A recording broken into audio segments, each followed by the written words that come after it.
Hi guys, Andy here. So I picked up the Huawei Honor 9 second hand about a week ago, something like that.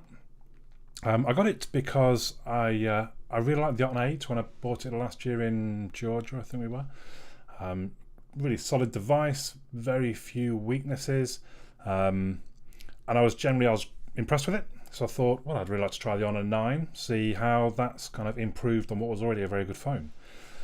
So, as I say, I bought it second hand, sort of just a touch under £300. And you can see it actually looks very, very similar to the Honor 8. The only thing really, if you were to put them side by side, you're going to notice the difference will be the fingerprint sensor now on the front rather than the middle of the back. They've literally swapped the Honor and the fingerprint sensor around. It's weird. I keep picking it up and trying to unlock with the finger on the back, so you do get very used to it. So it does seem very natural to unlock on the back like my Pixel XL does, but there are some advantages to having it on the front. So when it is on the desk, it's just a little touch. Oh yeah, I haven't logged back in since I rebooted, hence it not working straight off. So it does have some advantages like that you can just touch. You don't have to pick up, and that can be a little annoying if I'm honest with the Pixel. But that is physically, that's the only real difference you're going to see. Even hardware wise, there's not a huge amount different to last year. So I've got on screen here a comparison. On the left is the Honor 9 and on the right is the Honor 8. And as you look down through them, a couple of grams in weight. It's slightly taller, slightly thinner, but we're talking millimeters literally. The screen's very similar, but again, slightly smaller screen on the Honor 9, 0.05 of an inch smaller, which means a slightly higher pixel density. The chipset, the upgraded version, so I couldn't tell you much about HiSilicon Kirin 960. That's what the Honor 9 is running. It's got an octa-core 4x2.4 GHz Cortex A73 and a 4x1.8 Cortex A53. So not a great deal of difference. The Cortex A73 one step up from last year's, I guess. But then, the other stuff, the camera is a bigger, so it's got a dual camera. One is 20 megapixel and one is 12 megapixel on the back, whereas last year was just 12s, I believe. Now, interestingly, we'll come to the camera later on, but you can see there, the back is f2.2 and the front, you see at the bottom there, the 8 megapixel front is 2.0, which is a lot better than last year's actually. The lower the number, the better, if you weren't aware. Anyway, so yeah, all in all, it's not. There are a couple of bits that are upgraded. I suppose it's a new chipset. It's a newer CPU, so it is upgraded. It just looks, when you're looking down that list, it looks very much like they've not really done much. They just put out the same phone with a couple of new chips in it. I didn't mention the GPU actually, the Mali G71 NPI. Again, I couldn't really tell you much about that. What I can tell you is it scored very well on Geekbench, as did last year's model, with the Honor 9 scoring up in the sort of 7,300s, which is one of the faster phones. Now, I've not had the S8. In fact, I've not really had many phones this year. I've been otherwise occupied. So this is the top of my charts as far as Geekbench. But that's a good score. 7,300 is a respectable score for sub £400 if you're buying a new device. It has dual SIM like last year. You can either have the two SIMs or you can have one SIM and a micro SD card slot. It's got a pretty good speaker on the bottom. Now, this was actually, I felt, one of the weak points of last year's device. I do use the speaker on phones. I listen to podcasts. A lot of time when I make phone calls, I just have on the speaker. And last year's was a little bit weak. But this year's is one of the better speakers I've tested. So it's got good volume, and it's actually got a good rounded sound as well. So I'll give you a quick blast. Not that it...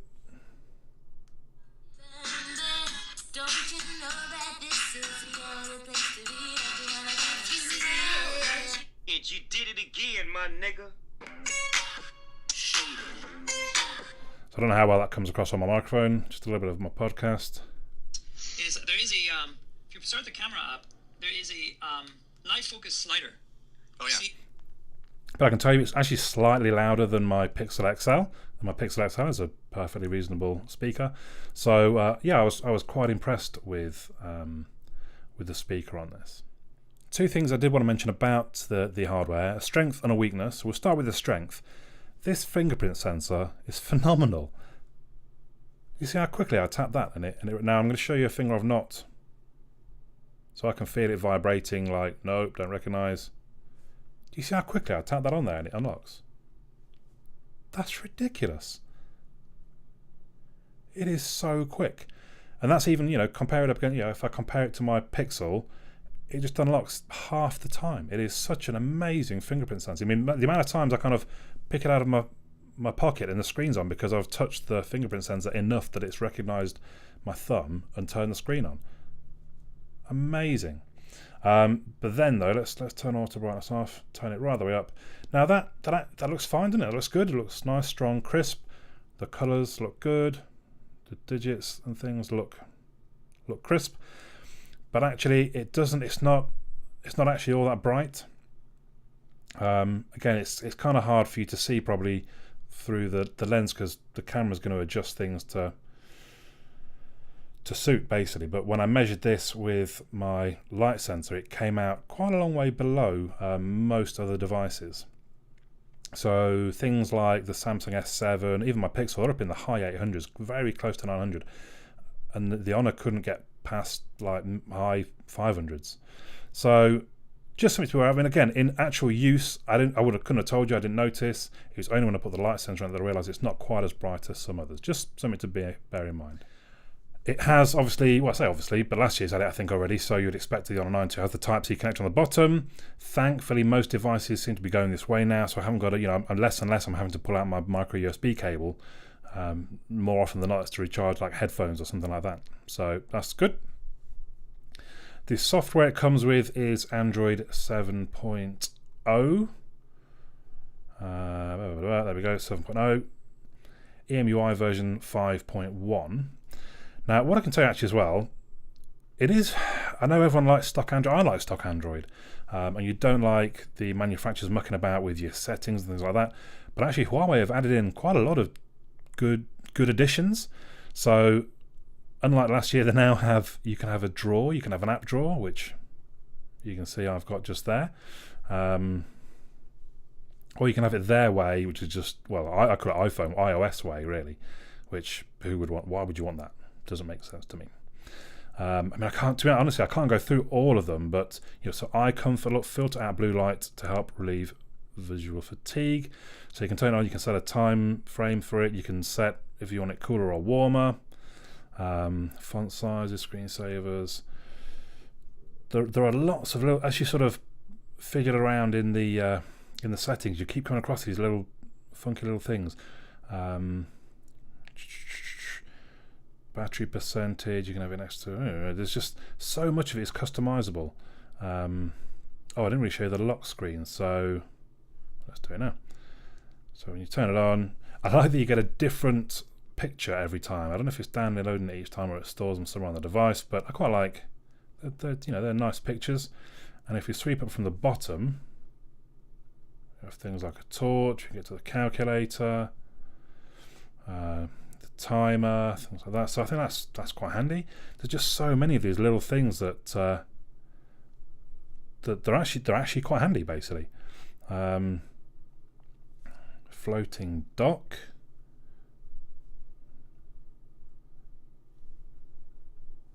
Like so.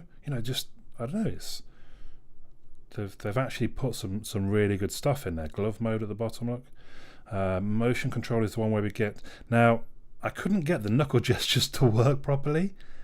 I don't quite. So, for example, the letter C for the camera. So it says, knock firmly with your knuckle and draw a letter to open an app. So, and I don't understand if that's supposed to be when it's off. I mean, I think it is.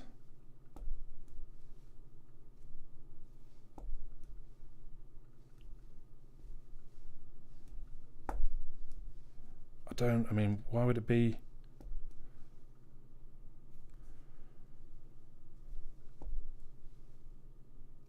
I don't quite understand how that's supposed to work.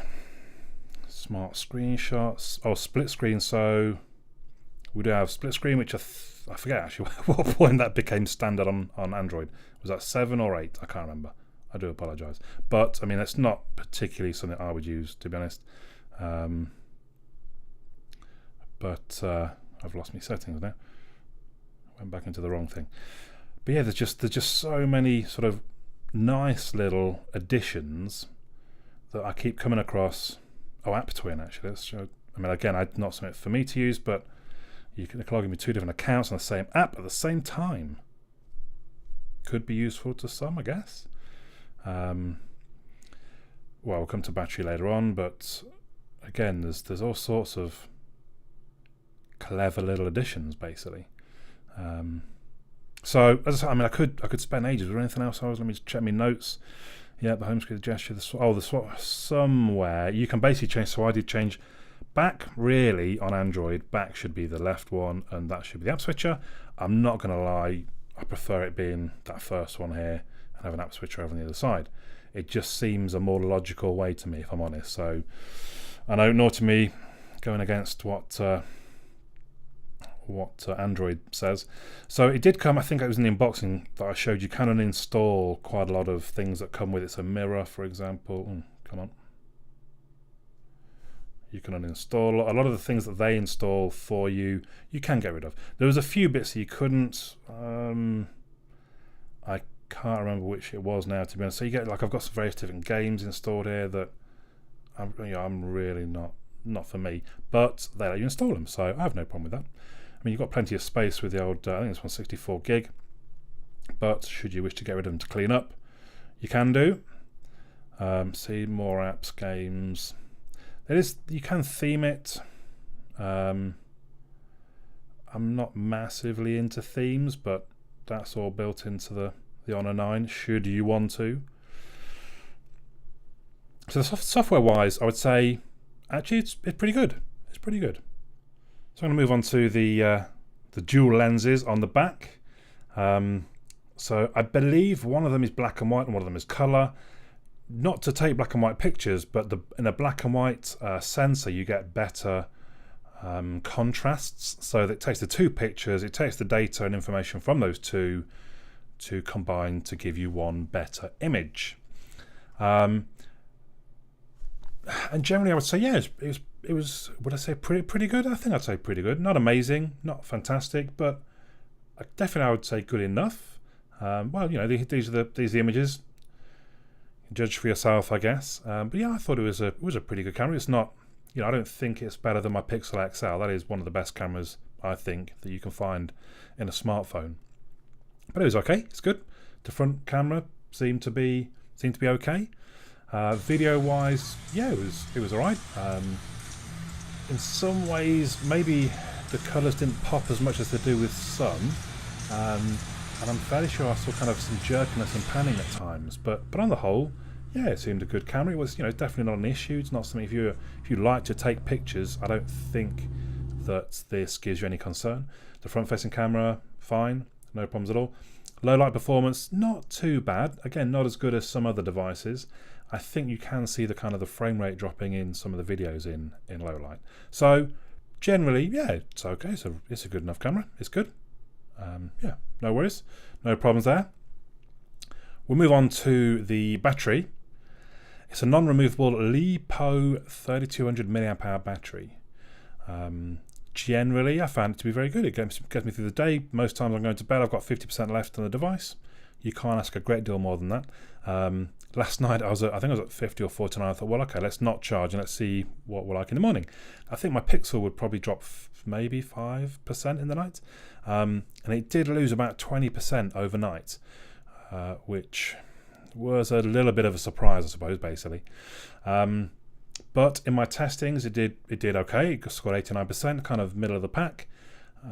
It's not a strength, but it's not a weakness. It's not anything to worry about. Then if we sort of look at the kind of the hackability of the device, there look to be a few ROMs on XDA. So there is some developer support for the Honor 9. Not a huge amount, but you know, there's a few options if that's what you want to do. So all in all, what do I think of the Honor 9? Sorry, I think it's an all-round good, decent, solid device. Great performance for the money, definitely. There's no real weak points. maybe the slightly dim screen, but honestly, in operation, I didn't notice. It was only when I actually measured the brightness that I realised. It does have some great strengths as well, so I think it looks fantastic. The fingerprint sensor, I mean, it's got to be one of the quickest and most reliable on the market. It really is so fast, and I think it looks great. So, well, apart from being a bit of a fingerprint magnet, so for $380 brand new, I think it's a really good buy. It was interesting. I think it was in T3 magazine. They had this up against the OnePlus 5, and they picked this being the better device. So, someone else's opinion obviously thinks it's a pretty good phone. So that's it. Do let me know your thoughts in the comments down below. But for now, my name's Andy. I'll catch you all again soon.